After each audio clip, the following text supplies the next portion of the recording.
বন্ধুরা, এই যে টকবুগে ফুটতে থাকা রেসিপিটা আপনাদের সঙ্গে এখন শেয়ার করছি। এই সেই বিখ্যাত রেসিপি যেটা কলেজ লাইফে আমরা শিখেছিলাম।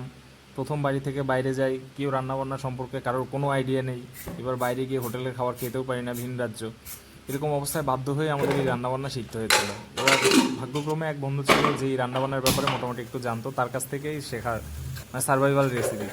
খুবই সহজ। প্রথমে আলুগুলোকে কেটে জাস্ট প্রেশার কুকারে দিয়ে দিন, 5 থেকে 6টা সিটি হয়ে গেলে আলুগুলোকে নামিয়ে সাইডে রেখে দিন। তেল গরম করে মাছগুলোকে ভালো করে এপিট ওপিট করে ভালো করে ভেজে নিন।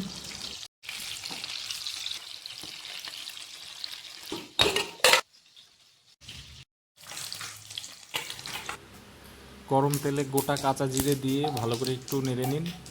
তারপরে রাখা কাঁচা লঙ্কাগুলোকে দিয়ে একটু ভালো করে নেড়ে সিদ্ধ করা আলুগুলোকে দিয়ে পরিমাণ মতো লবণ হলুদ দিয়ে ভালো করে একটু নাড়তে থাকুন। ব্যাস এরকমভাবে নাড়তে নাড়তে দেখবেন আলুর জলগুলো আস্তে আস্তে কমে যাবে, শুকিয়ে উঠবে, আর আলুর গায়ে তেল ঝরতে থাকবে।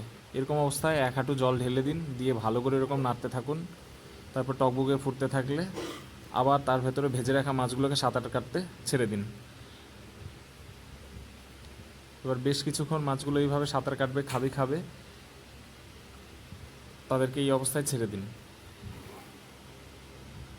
খেতে সাহায্য করার জন্য হাত দিয়ে খুন্তি দিয়ে ভালো করে একটু নেড়ে দিন।